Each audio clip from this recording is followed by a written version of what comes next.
everybody. Welcome to Green Room Talks podcast, where we inform and inspire performers.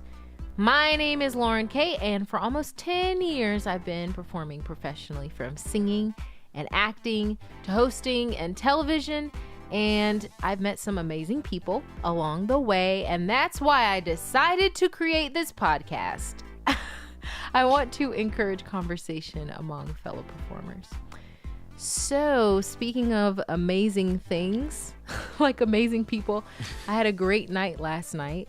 I had some yakiniku, and it was yakiniku delicious for me. So yakiniku, it translates as grilled meat. And if you've never done it before, it is one of the coolest experiences to have dinner, I think. I got through my week of doing some shows, and I was looking forward to some grilled wagyu and some grilled ribeye and some kimchi on the side. Hit the spot. Ping. It was great. So I hope that you look forward to something delicious for yourself. If not at the end of the week, maybe at the end of the day. Enjoy your life. On YouTube, I've been working on another project and series. It's called On the Reel. And I'm going to be putting up some different things. A lot of people were saying, hey, Lauren, we want to see your face. So I said, all right, I'll do something. So please subscribe to my YouTube channel, Green Room Talks, to be notified when that begins. I'm very excited about that. So getting right into it. Today, I'm excited because we've got actor, singer, director, and choreographer, and fluent Japanese speaker, the wonderful Ames Edward Bell. How are you? Hi. Konnichiwa. Konnichiwa. Konnichiwa. I'm so good. I'm so excited. Thank you so much for having me on here. I'm really, really excited. Thank you so much for coming. How was your night last night? What did you have for dinner? I had sushi. What? We were just having all the Japanese food. I know.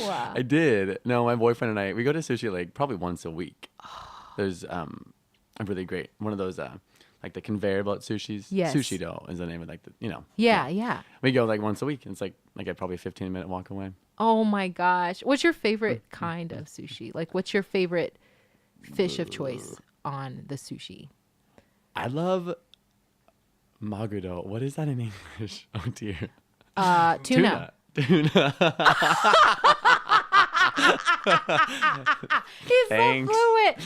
I love maguro, sake, ebi. I don't know these. But like I have because we go so frequently, I Yeah. have my like go-to things I always order. Yeah. I always get the cucumber, like the rolls with the cucumber in it. Yes. I always get the little thing with like corn salad. It's just like corn and like Mayonnaise. Yes. It's so good though. So me and my honey boo boo, we do the same thing, and we have our favorites. And his is salmon avocado roll. Yes. And you like that? Yes, they're so good. They're so good. And like, it's just like the simplicity of like the ingredients. It's just, it seems like you would want more like, oh, let me put some shaved truffles on top. You don't even need it. It's like, it's just delicious. I'm similar with the cucumber thing. I don't know. I could eat cucumber all of the time, but I love It's literally just a stick of cucumber wrapped in rice, just wrapped in seaweed. That's it. A little, I think but it's literally because it's all about the rice. Yeah. It's just the rice That'd be has like a to good be restaurant right. name. All about the rice. All about, that's a good song. We need to make a Coming music up video. on the reel. It's all about the rice. Like, I'm about to go to different like joints and like get some sushi and be like, yep, this rice, make a music video out of it. It sounds good to me. No, but it's my That's favorite. what I had for dinner last night. Those are good Sushi. choices. I'm gonna do that tonight. Looks like it.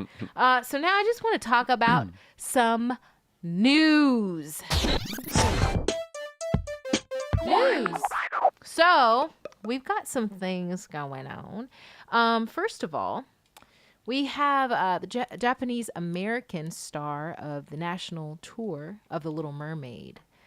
She's facing some discrimination. So she's portraying Ariel. Yeah. And so there's some criticism because of Her race. and what she is. So we're getting into that in a minute. Donald and Melania Trump are not attending this year's Kennedy Center honors. Wah, wah. Wah, wah. So there were some honorees that were not already planning on attending the reception that is happening the night before. The White House, yeah. The White House, yes. But that's something this is not the first time also that a president hasn't attended, but, that's something we're going to talk about. And also, there's a new musical.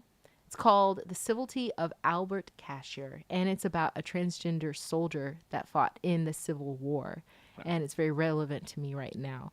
I just want to get into some of those, but let's start back with Little Mermaid. Okay. So she's facing some discrimination. And how appropriate. I mean, we just talked about Japanese food, and like she's Japanese American. Yeah. So she's facing this discrimination, and a lot of people have a problem just because of the fact that she is not, quote unquote, white. Because she looks different than the cartoon. Because she looks different than the cartoon. Yeah, that's what it comes down to. Exactly. The cartoon, which is not even the original, right? No. Like, saying that right now makes me feel so strange. Yeah. Like just thinking that somebody is facing such criticism and negativity and hate. Yeah. Simply because you don't look like a cartoon. Yes. Which, I mean, I know the whole issue goes a lot further than that. Yeah. And race and gender within the realm of theater and art is a big issue for a lot of people sometimes. But like, just saying that makes me feel really gross. Yeah. Kind of sad. It doesn't feel good, and it is sad. And it's because I think that, especially with what the directors, the casting director said, and actually she's the director, Maiko Tanaka. She said, number 1, can she sing? Number 2, can she dance? Number 3, it's a freaking mermaid. It's a mermaid. It's a mermaid. Mermaids don't, I mean, okay, maybe they might, but they don't exist. Yes, exactly. And how are we to know what they even look like? So exactly. It's like we're getting upset about, it's almost like if you were to have a black and white unicorn, it's like unicorns are supposed to be colorful. They're it's supposed like to be a rainbow. This is not the same.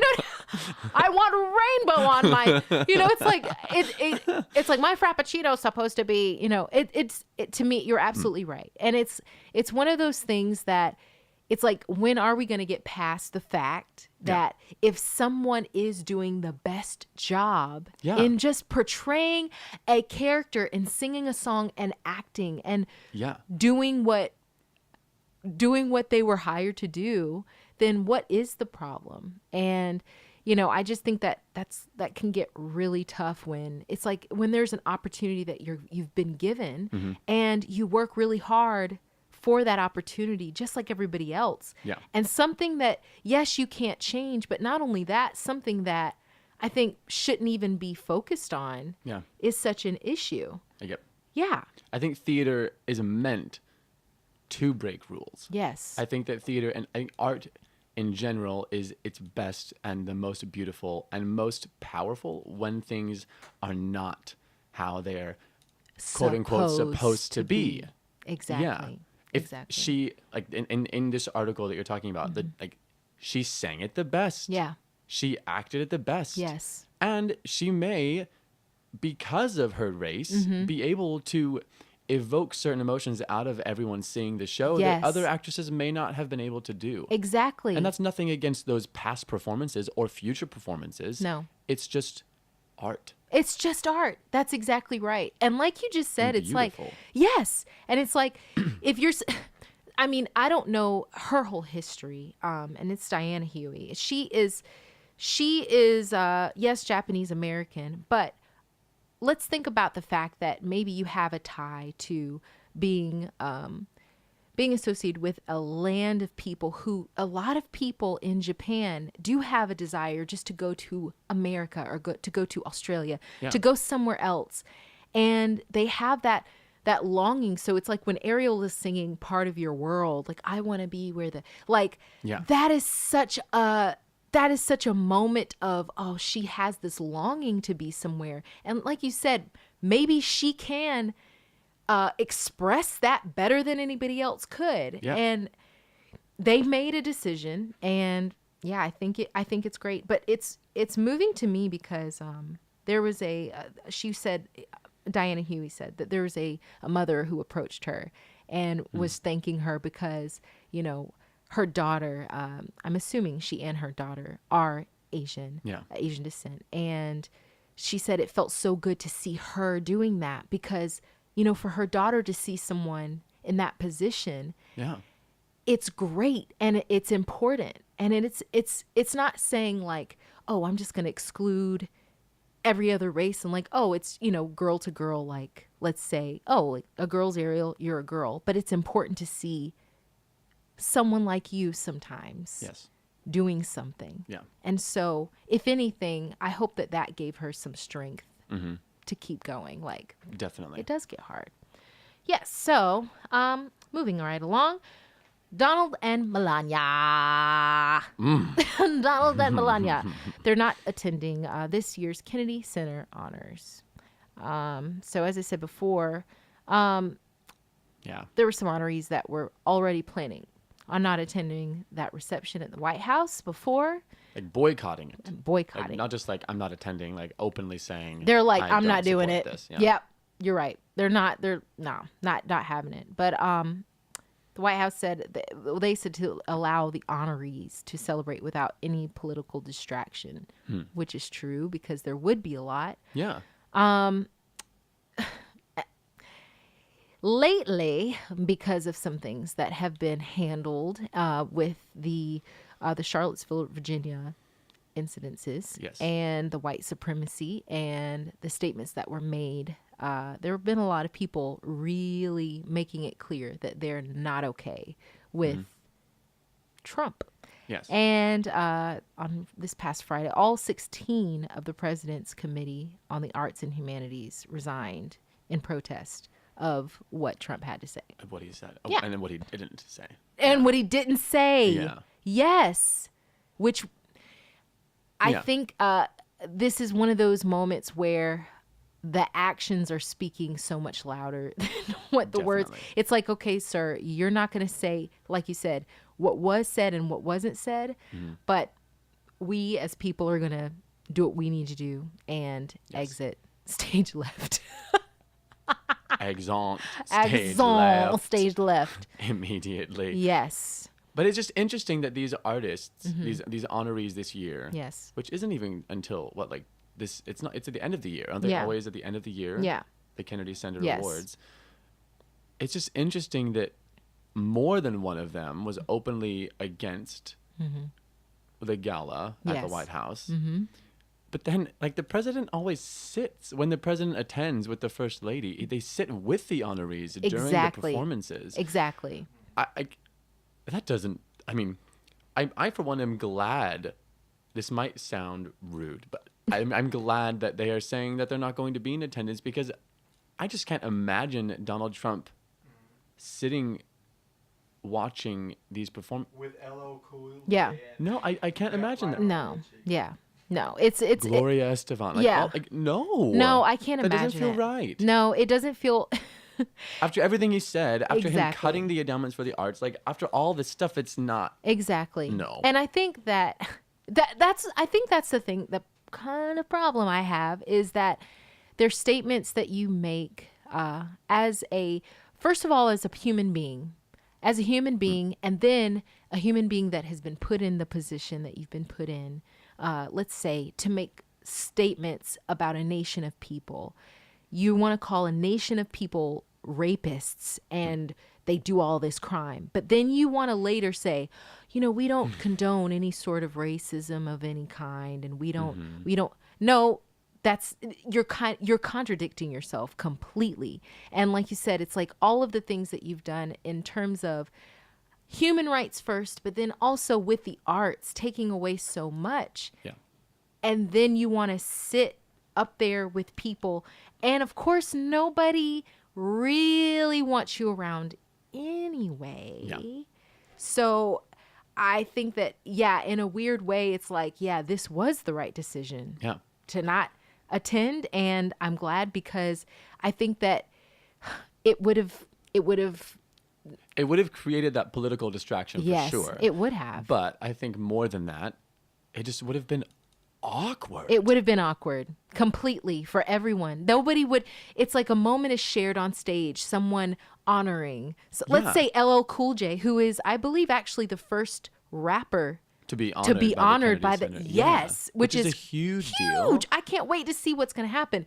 But there's those moments where you look to the president and the president looks to him like, yeah, you're great. And you're like, oh, eye contact. Or like you're exchanging like emotional feelings because of the performances. And yes, you're taking it in and you're like, I'm up here being honored. I'm with the president and the first lady of the United States. There's that moment. No. So I don't know what's going to happen. I wonder if they're going to, if Mike Pence is gonna just like let Michelle please and Barack oh come. my gosh, I would let please. I'm sure they'd all be very happy. Everybody to have would them. tune in. They would love it. Oh, can you imagine? I can. I can imagine it actually. I would love it. They did so much for the arts, and they always encourage things. And yeah. When you told me about that, I just laughed. Yeah. I was like, ha, that's not surprising in any way. I'm not and I'm surprised. I know at the same time. I know I'm glad too. And I'm sure that they're glad. And I don't know. I do hope ultimately that everything works out. And I don't want any, I don't think anyone means anything ill by it. It's just that, it would be awkward. So he's not attending and neither is Melania, but it's okay. Oh, well. Now I want to get to something about... This is to me, this was awesome when I heard about it, about this new musical. Like I said, it's called The Civility of Albert Casher. And but wait, The Civility, because in the title, like it's a capital T, Y, right? Like civil, capital T, Y. Yeah. Like what? I'm just curious. You know what? I'm curious too. And my initial... Civility, like civil, as in like, because it takes place during the Civil War, the American Civil War, so that makes sense. Civil. But then also like the civility of this person. I'm just curious as to what the capital, like the TY stands for. Could it just be like for transgender? Could that be? I didn't think of that. I'm just thinking. We're just thinking because I didn't think of what you just said, which is great. Okay, interesting. Yeah. Well, we have another discussion. Yeah. So this is a new musical, and it is from Primavera Productions. P for 500. It's written by J. Paul Durantini. I'm great today, and a score by Joe Stevens and Keaton Wooden. So this is about a transgender soldier in the Civil War. And I say transgender because at the time, I don't know if there was the, I don't know if they would define it as that, because they said, oh, she just went undercover as. Yeah, it definitely wasn't widely known or even like really experienced probably or openly experienced. So yeah, but I mean during the Civil War. So there's a recent tweet, as many people know, going back to Trump. And if anyone has not read it or heard it, it said, after consultation with my generals and military experts, please be advised that the United States government will not accept or allow ... transgendered individuals to serve in any capacity in the U.S. military. Yeah.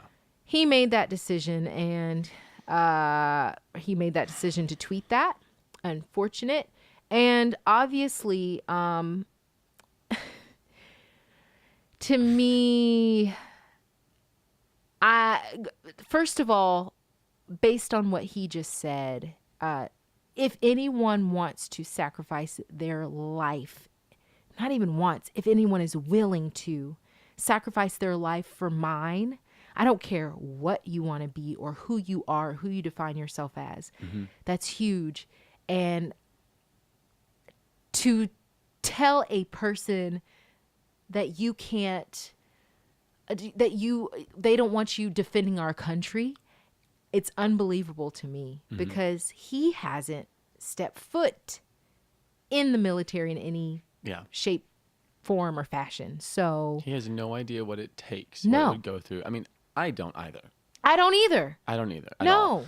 I have a lot of my family has like Mm-hmm. like my older brothers and my dad and my grandparents, like a lot of them have served in the military, but I have no idea what it would take. I don't know So to what it go takes. that step and to say that they're not allowed at all, Yeah. not accepted at all in the Because military, of what how they identify with themselves. Exactly. Yeah. It's unbelievable. So, yeah, this new musical is about, like it said, the life of Albert DJ Casher, who was born Jenny Hodgers Yeah. in 1843. It says on Christmas Day she was born. And I think this is a great opportunity for people for theater and what it does. Yes, it entertains, but also it educates, because this is a story that a lot of people don't even know about. And I'd never heard of it. know of this specific story. Yeah. For me, when I think, if you were to say, oh, what's a woman that would go undercover and to be a soldier, I would be like, Mulan. Like, that's where Exactly. my Yeah, brain Mulan. goes. Yeah. So it's like, and that a Disney movie, that was okay. And it's like, this has been happening throughout history.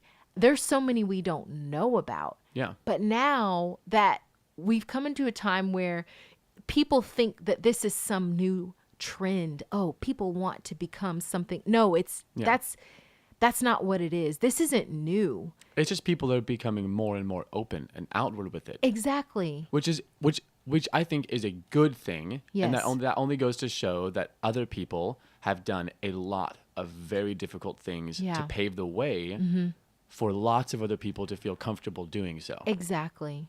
And even in the moment, maybe them not knowing that they were even paving the way. Yeah. Because if you think about it, like initially, okay, I'm going to use Mulan just for a second. It's like, from what I understand, she did it for her father. Like she was trying to protect him. But in a way, it's like what that has done on so many levels is it's shown that women can do more than just be in the house. What women do. Women do, being in the kitchen. And it can show that, if you have determination, you can achieve anything and go after anything. I mean, there's a lot that you can take from different sides of it.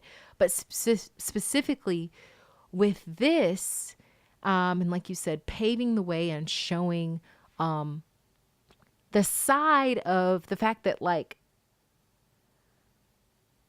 I just think that this shows that I just feel a little overwhelmed with the fact that, again, this happened so long ago. Yeah. And even with what Trump said, there's still some good that is being brought out of it. Yeah. Because now people are going to be learning about a brave soldier who risked their life to fight for what they believed was right. Yeah. And now this, I hope, will encourage more education and more knowledge and more understanding. I doubt that Albert Cashier knew that he was paving a way for people Definitely hundreds of years after the fact. Yeah. To not only inspire these creators to write this musical, but everyone who's going to see it. Yes. All of those young people, any age, seeing that, who may be struggling with being able to accept and fully identify with who they really are, whatever that might be. Yeah. I think that's really, really powerful. Yeah, I agree. And also, I wish I could see it. Yeah, I know. really I wish could see it, I hope it keeps growing, and I hope this becomes something that will make it to Broadway. Maybe we'll have to see. That's going to be playing on August 31st, close through October 15th at Stage 733. Is that in Chicago? Chicago. Chicago. Mm-hmm. Chicago. So, I hope everyone kind of looks into not only this musical, but even a little bit of more about Albert Cashier and the life of. So get educated on it. So I don't know. It's really great. But now, Ames, I want to talk about you. Okay. Let's talk about Ames, fam. So, Ames, Yeah. I know that you come from the land of Utah. Utah. People are working together. That's not even I was going to a ask. joke. That's actually a song. Wait, really? That's a song? Yes, sir. Yes, hi. Is that where you're originally from? I was born in Arizona, in Tucson, Arizona. Oh, Yeah. It's hot there. It's so hot. A different heat than Japan, but very hot. Yeah. And when I was about 9, 10, I moved to Utah. Oh, And I'm there for the rest of my life. yeah. Until now. Man, Yeah. until now. Yeah. That's interesting because I've never been to Utah, but I've been to Arizona. It's so beautiful. Yeah? Yeah, it really is. Yeah. I just think of, I don't know, wide open spaces. Yeah. Yes. Yes. Yeah. In a I mean, way. there Yeah. are. There are so many beautiful landscapes, like different landscapes that you can see within a very short period of like travel time. It's stunning. That The views sounds you can get in beautiful. Utah. Yeah. I'm gonna go check it out. Come So I want to know, where was it that you, Ames, were drawn to performing, or when did you realize, hey, I want to do this? Yeah. My mother is a choreographer. Really? Yeah. And since I can remember, since I can remember for real, she has always been dancing and teaching. We had like a little dance studio in our house growing up that she would teach like preschool at and stuff, but also like dance lessons. And she would always choreograph my older siblings' high school musicals. And I would always be there. Like I was in several of them. Yeah. Well, not several, but like You were, couple of yeah. them. And I would always just be like running up and down the auditorium aisles as she's choreographing the students. And so it started there. Yeah. And it was always just my favorite thing to do. Oh my gosh. And then throughout like middle school and high school, I was always performing in all of the school musicals. And then I started doing, there's lots of really, really great community theaters. It's strange calling them community theaters because there's so much more than what you would think when you say the term community theater. The shows that these theaters put on are just outstanding. And I started doing lots of shows there and just getting a lot of experience that way. And it just hasn't stopped. It just hasn't stopped. So you've always been like, that was kind of your foundation. Well, your mom started with your mom. Yeah. Yeah. So I'm assuming that you came from a supportive family of like, hey, you do this, perform. Yeah. They've always been really, really, really supportive. Yeah. Yeah. That's great. Yeah. Because I mean, I know a lot of people don't have that support. Even to this day, they're successful and their family is still like, yeah, that's great. You headlined in So when are you going to get a real job? Yeah. That question. Yeah. Maybe we'll talk about that later. That might be, 'cause there's a lot to say about that. No, I definitely feel really lucky with my family and the amount of support and love that I've always had. Yeah. I totally feel you. I feel the same way. Yeah. Like what was it though that put the spark in you? Like, like you've been immersed in it. Like you said, you've had a supportive family, but what was it for yourself that made you want to do that? Like, was it an artist? Was there a certain musical, or was there a certain concert you went to and you were like, this is it? Yes. What was that? This is going to sound kind of cheesy probably, but I saw the original cast of Mary Poppins in London in 2005. I went to visit my dad, who was in London, just outside of London, stationed there for the military. Wow. And we weren't even going to go and see his show because shows are kind of expensive. Yeah. And I was like so upset, and I convinced him to buy us tickets, and we went and saw it, and it just, the amount of fun and the energy and the colors and the emotion and the magic and everything combined into one. What was I? I just graduated high school, so I think I was almost 18. Yeah. And was so impactful, and I wanted to do that. I wanted to make that. Wow. And to make other people feel the way that I felt watching that. Yeah. And I've definitely felt that multiple times since then, but that was the first time that I felt it that strongly. And I was bit. I got the bug. Blown away. Yeah, I was blown away. Wow. Yeah. That's not cheesy. I mean, because It's when I say that, though, people beautiful. like Mary Poppins. No. But I've always loved Mary Poppins, like the movie growing up, and it's always just been really, really close to my heart. So seeing that to that scale and like the amount of talent on that stage was Yeah. And I'm sure like the my moments. mind. Yeah. And like you said, just you wanting to make others feel the way they made you feel. Oh, that's just like heart. If it's going to be cheesy, it's like a good melty cheese. Cause my heart just melted. I love melty cheese. I've ever since you said this is going to be cheesy, I was thinking about the cheese I just bought. I bought goat's cheese and sheep's cheese, and I was like, I'm about to have some in a minute. Man. Yes, please. Yes, please. The cheese. Yeah, no, that's beautiful. And I think like that's probably how a lot of people feel. It's just like they want to make people feel something. Yeah. Yeah. So with your like different points in your career, of course, like you said, you started, your mom is a choreographer. Yeah. 5, 6, 7, 8 with her. You did some community theater, but it was just, to the level that it was like just very great. So what else, like, where else did you go from there? Well, I mean, I'm here in Japan and I perform here for a living, but and especially since coming to Japan, I've really gotten into drag and performing as a drag queen, which is something that I've been inspired by for a very long time. Just like, fascinated by drag queens and the culture and everything about it. When did you get involved? Like, when you were like, I'm gonna try this? I was always just weirdly fascinated by them. Well, growing up, a lot of things to do with like anything gay or that was rather taboo.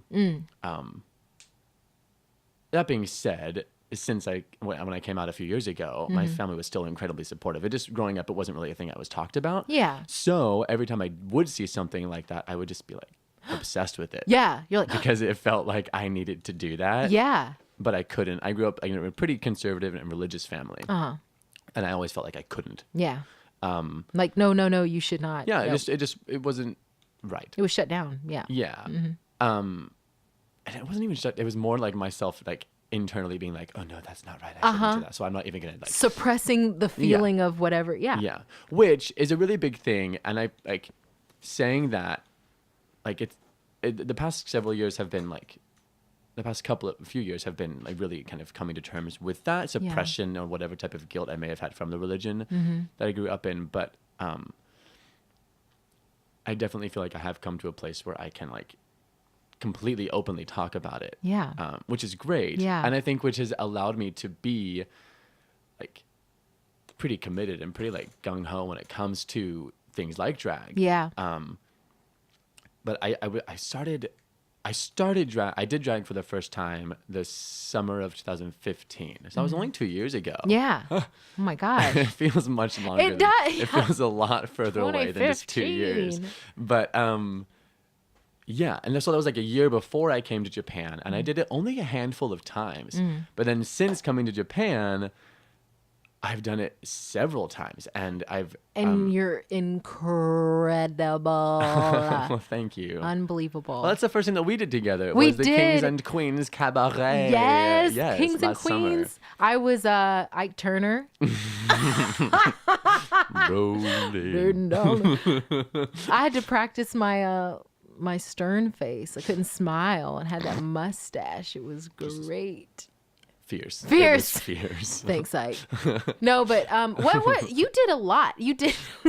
I mean, in that show specifically, I did Liza Minnelli. Yes. Which Mr. Brett Lockley, who was one of our friends. Shout out to Brett Lockley. I'm not even kidding. He was like, the second he wanted to do this show, he was like, oh, and you're going to do Liza with a Z.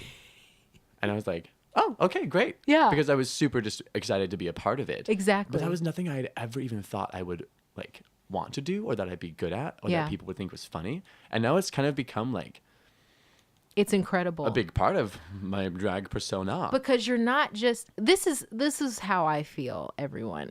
When I watch Ames perform in drag, it's not just look at me, I look beautiful, watch me walk across the stage. He completely you completely immerse yourself in whatever you're doing, and it's like I'm not even watching.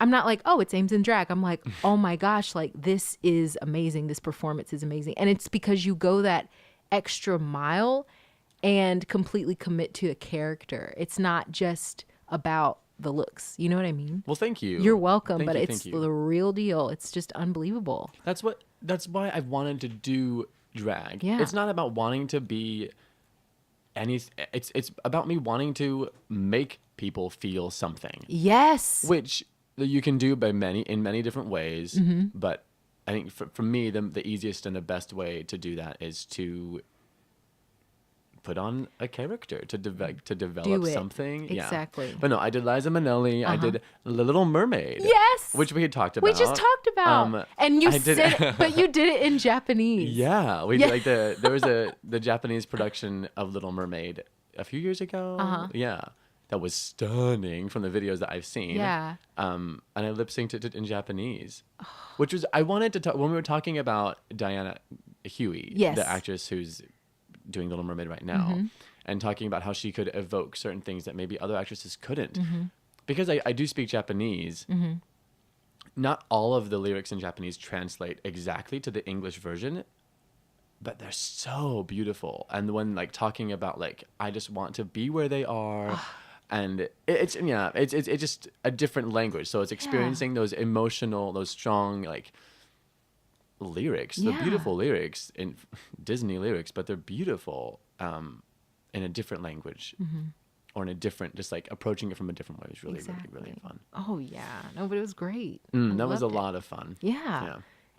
And I think like with the way that I want you to kind of talk about how it is here versus Yeah. being in the States, being able to do drag, I think, more freely. I Yeah. think it's clearly, I mean, we have a show, RuPaul's Drag Race, yes, but it's still something that people are not as comfortable with.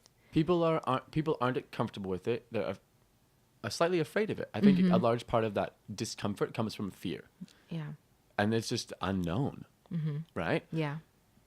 Excuse me. So if there is any kind of negativity, like violence or whatever, any type of danger in going out in drag, or for any LGBT person, I think that's where it comes from. But here, well, I honestly never went out in drag before I came to Japan. I only ever performed. I was only in shows. It's not like I would go out on the town and go out to the club, and I was only performing. Exactly. So it was rather safe. I was always in a very safe environment.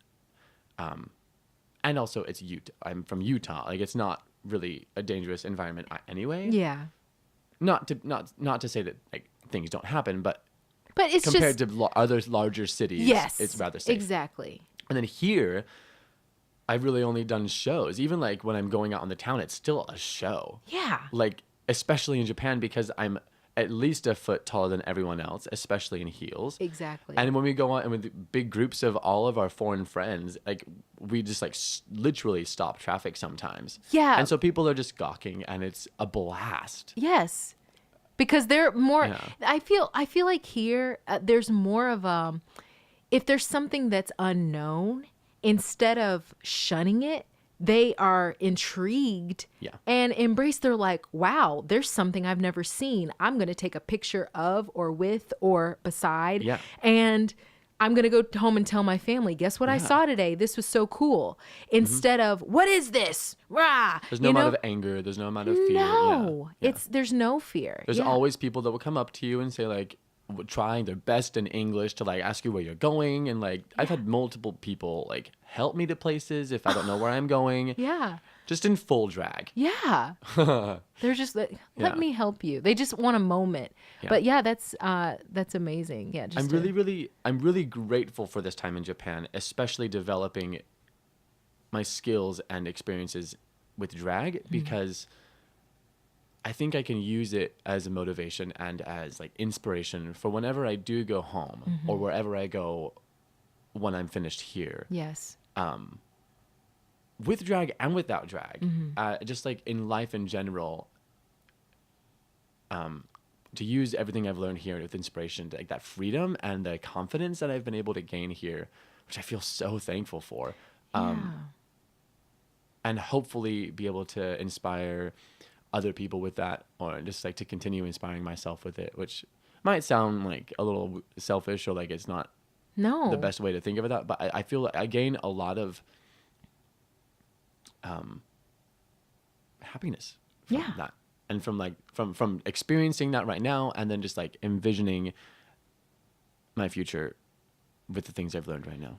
You know, that's not even I think that's I think it's simply beautiful. And I think that like with what you said about, you know, using what you've learned, the confidence that you've gained, a lot of people wonder why. They're like, why go out and drag, or why do drag at all? Yeah. And I think it is because, and I've never done drag. Yes, I've been Ike Turner, I guess. Ike, shout out, thanks. Not really shout out to Ike Turner, but not really. Just like that image, but just in general, the image. Yeah, I think that it is something that kind of brings out another confidence and brings out something else in you, like you said, that you can apply to other things. Yeah.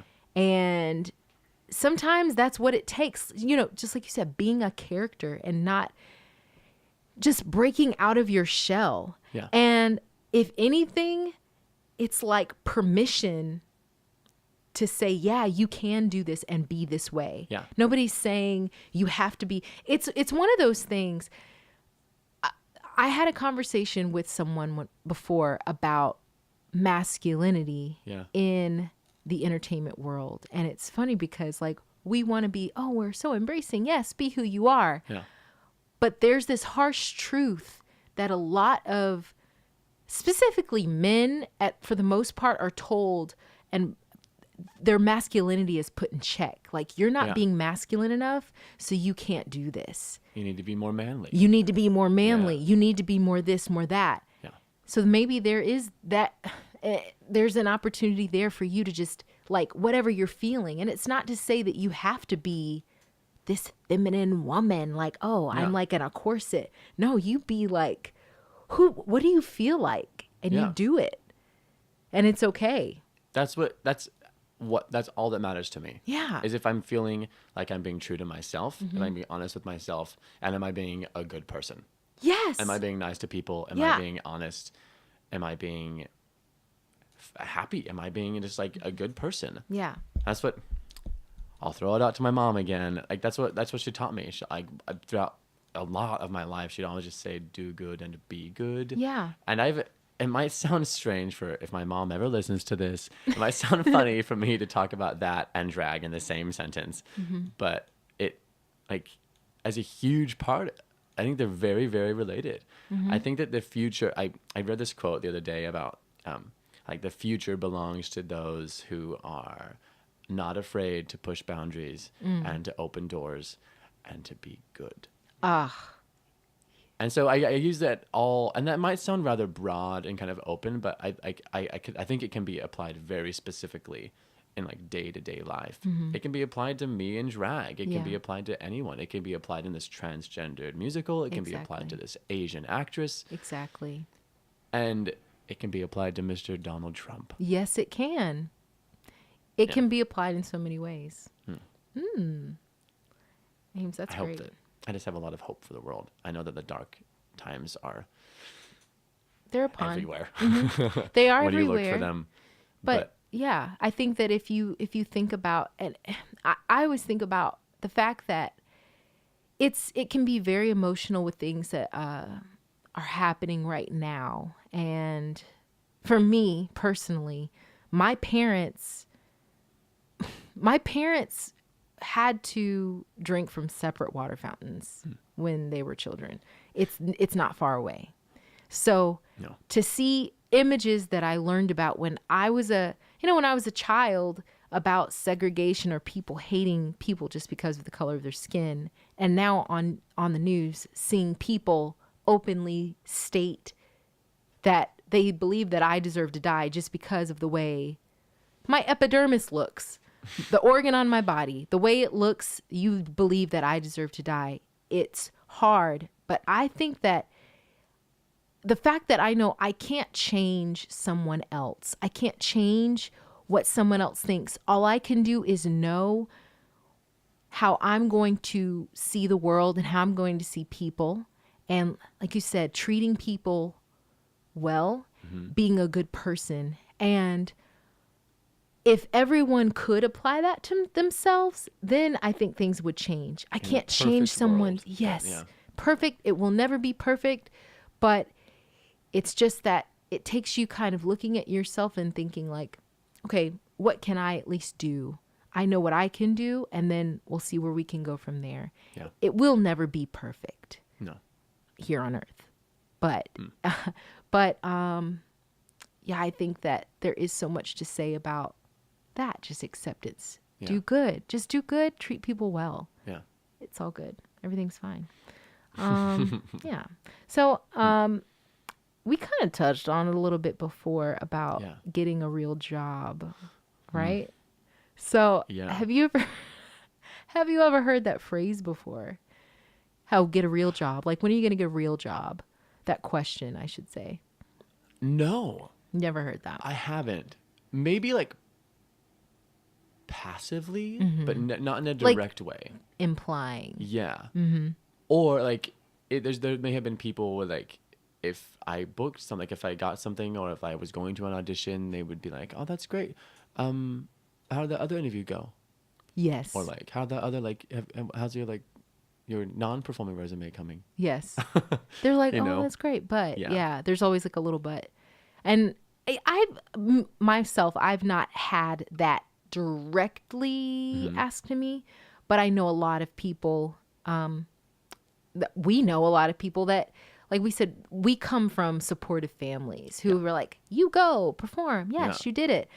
But the reality is that that's not what everybody comes from or what everybody deals with, even to this day.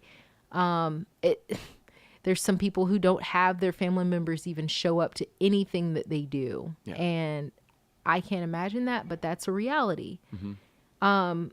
So when you hear that, or when you hear people who say, this is how my family feels, like, what do you think? I feel sad. Yeah. Because I know how awesome it is to have my family be so supportive. Yeah.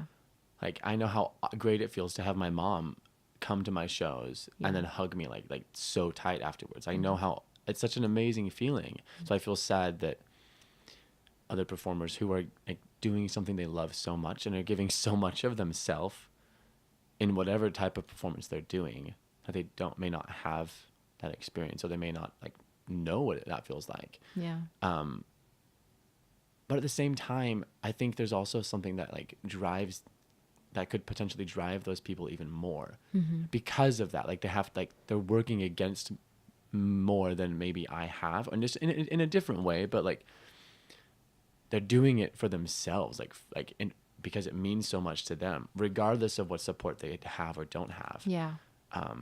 Like, where the focus is. Yeah. Like, your focus, okay, I'm not going to get like the support or the, encouragement from my family, these people, but you know what? The purpose of me doing this in the first place isn't about them. Yeah. It's about this art, this message I want to convey in this performance. Yeah. Yeah.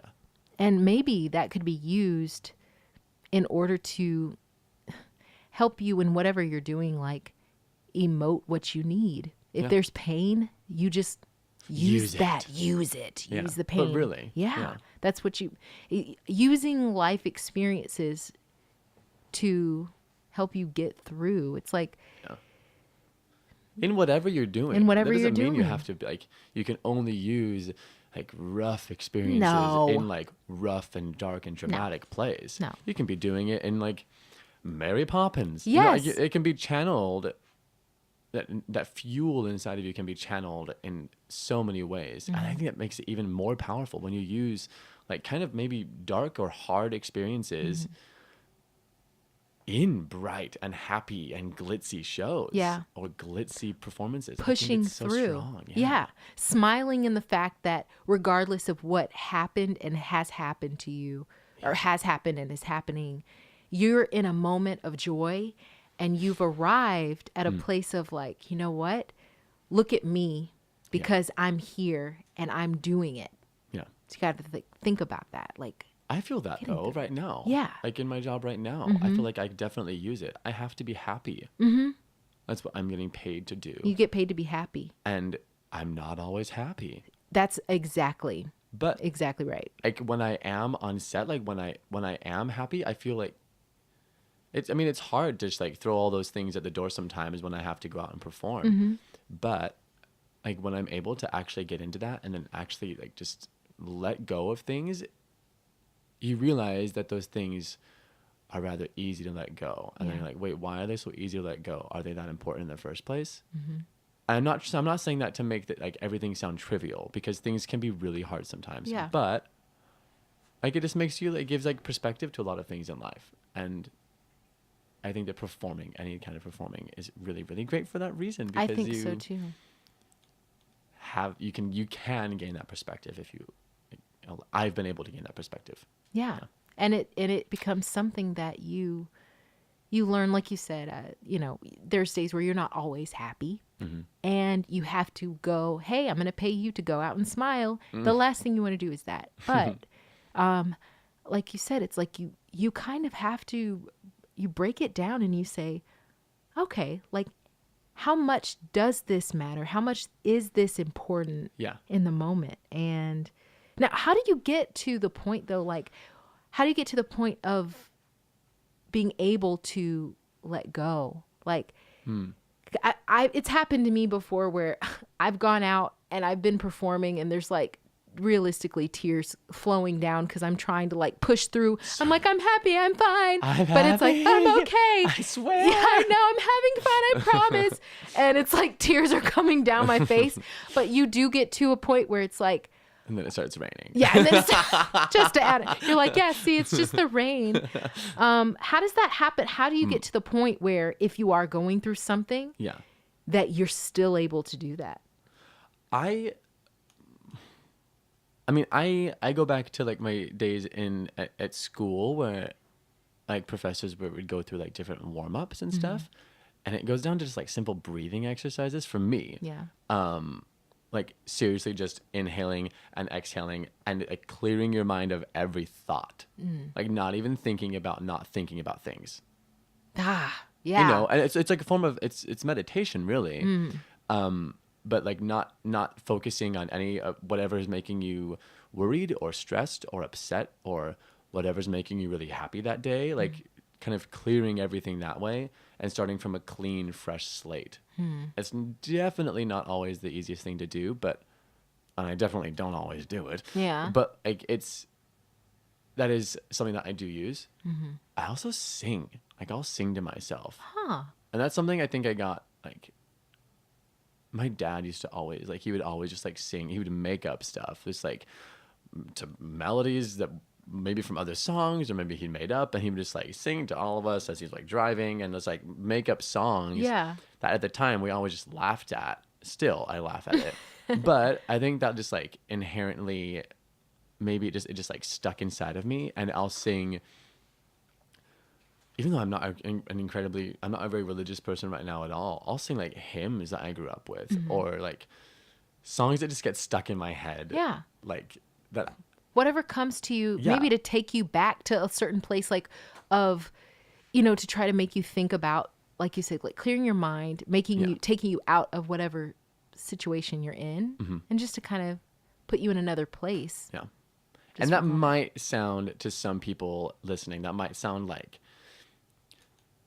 seeing things with like rose-colored glasses, or like putting pretty colors on top of a whole bunch of poop. But like, It's unicorn it poop. works. It's unicorn It poop. works for me, and so that's what I do. Like, I've always been a rather positive and optimistic person, and I like that. Like, it works for me. Yeah. It's obvious. I feel very happy with my life right now, so it's been working for me. Yeah. If it ain't broke, don't fix it. You know. Uh-huh. Yeah. Yeah, but that's what I. Those are some things that I do to Help.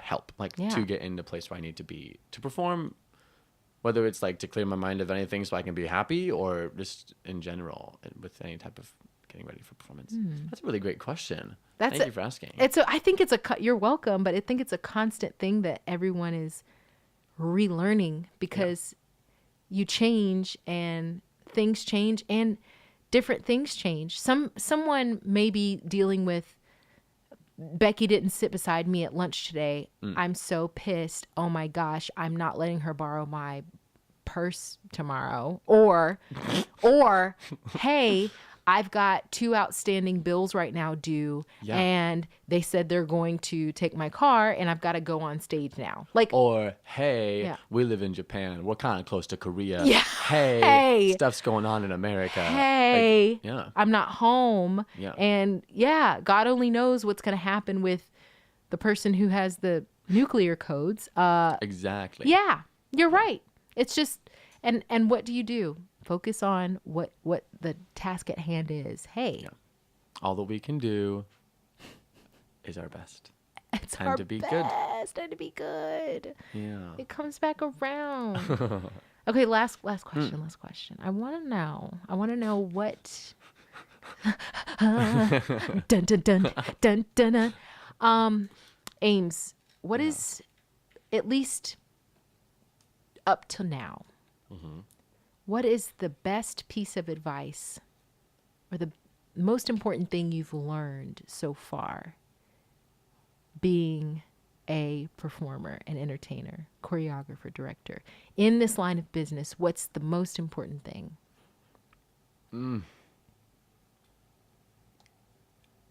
I would have to say it's not like a piece of advice that someone has told me. It's just something I've learned throughout the different shows that I've done. And